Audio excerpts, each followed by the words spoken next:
Thank you, Mr. President. I'd like to ask the Minister for Treasury how Treasury has reviewed its strategies to address a budget savings target, what the revised target is and where the savings are coming from. On the Treasury Minister, Mr. Cannon, to reply.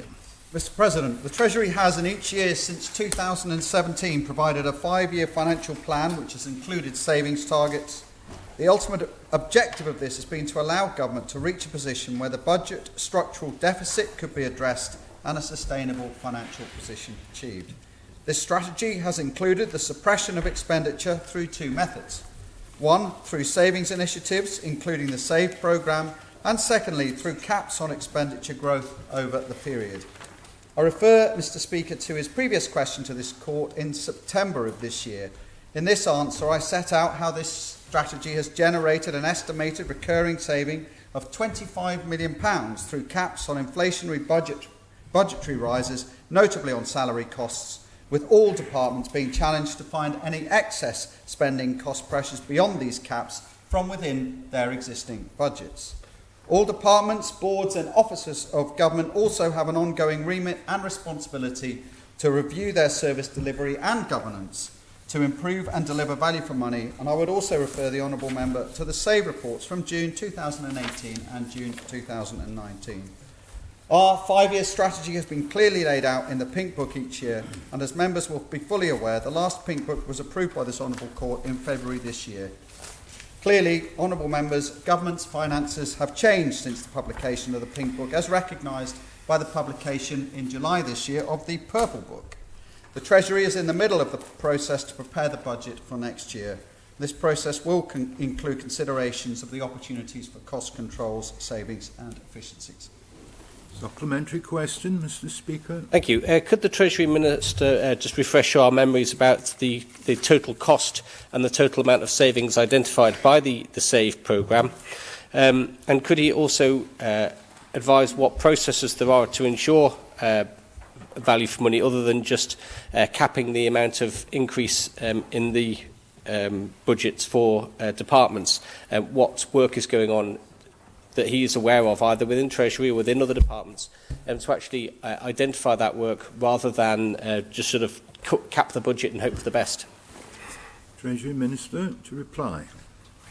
Well, thank you indeed, Mr. President. I think, in answer to the Honourable Member, he indeed will recall that we set out an ambitious target of savings right at the very beginning of this administration, a 5-year financial plan that clearly and transparently laid out how we were going to overcome the problem, the deficit that we were facing, and Honourable Members will know that the primary sort of driver of that deficit was the public sector pensions issue and the black hole effectively that was creating. We very transparently laid out how pensions were to be paid for, and indeed how we were going to draw down from the pensions reserve throughout that 5-year programme, and at the same time deliver up to £50 million in additional savings effectively from the budget.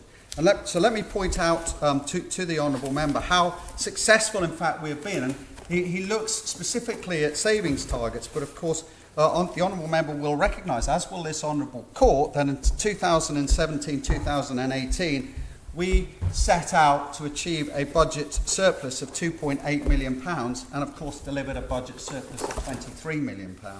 In 18-19, the Pink Book said we should deliver a surplus of £10 million.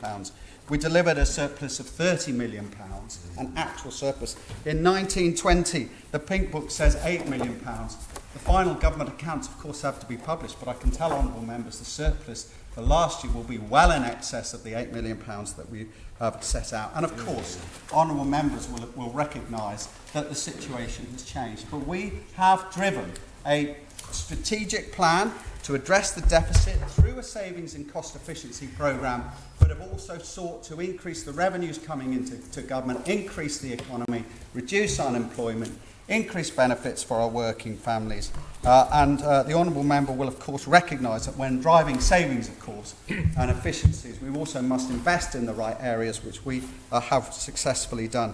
And I will, though, acknowledge to the Honourable Member there is an absolute need always for value for money to be achieved. And a lot of that responsibility lies both with Treasury but also with departments, Honourable Members in this Court, Chief Executives and the departments themselves to ensure that when they are delivering their projects, their bids, that they come into Treasury, their business as usual, their vital public services, that they are seeking to achieve as much value for money as possible. And we have driven that process by strong cost controls. And finally, Mr. President, to give the honourable member some reassurance that I do not take this issue lightly. I will acknowledge to him, particularly in capital expenditure, there's been an Achilles heel, both of this government and of previous governments. And we are currently looking at a way to try and increase the value for money that we are getting from our projects, our major capital projects, acknowledging, Mr. President, that process at the moment is far from perfect, and I hope to report to this court before the end of this parliamentary year as to what proposals this Treasury Board will have to improve that particular process for the future. Supplementary, Mr. Speaker. Thank you. When will the 2020 year-end accounts be published? And would the Minister accept that the budget surpluses that he's just quoted there represent cash income terms, when actually the £30 million that he reflected on last year's accounts, when actually done and audited and looked at by professional auditors, turned into a £117 million loss? So would he confirm that? When will the accounts be published? And I think he also missed the answer to the question about the costs and benefits of the SAVE programme, if he has those numbers. Minister to reply.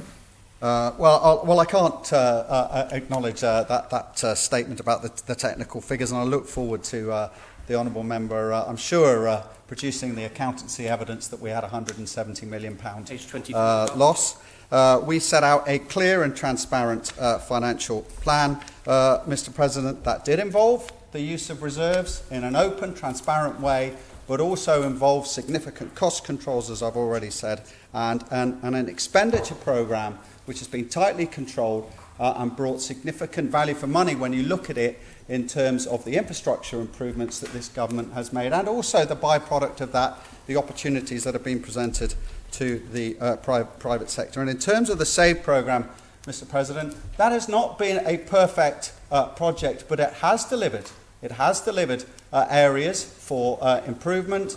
That has been well and truly aired. That is a very transparent process. And indeed, I look forward to the honourable member picking up on further aspects from the SAVE programme as they continue to be delivered both through this parliamentary year and possibly beyond. Honourable Member Mr. Thomas. Thank you, Mr. President. Would the Treasury Minister agree to circulate, because they're not yet published, the figures for the structural financial deficit, building on Mr. Speaker's question? I would hope that would have already been published, as it's one of the top 6 indicators for this government's programme for government. So if he hasn't got it to hand, would he circulate the structural financial deficit for each of the last 4 years? Could the Minister confirm that the last government was into balancing the budget, this government's into reducing the structural financial deficit? Minister to reply. Well, I would suggest, Mr. President, that I believe the answer to that question has been very clearly laid out in our accounts, but for the purposes of clarity, I'll be very happy to circulate that to honourable members.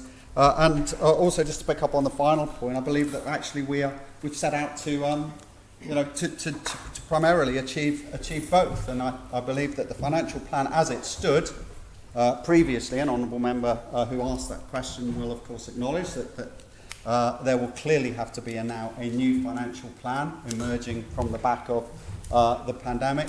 But actually, we did set out to address the structural deficit, and we also set out to provide a balanced budget.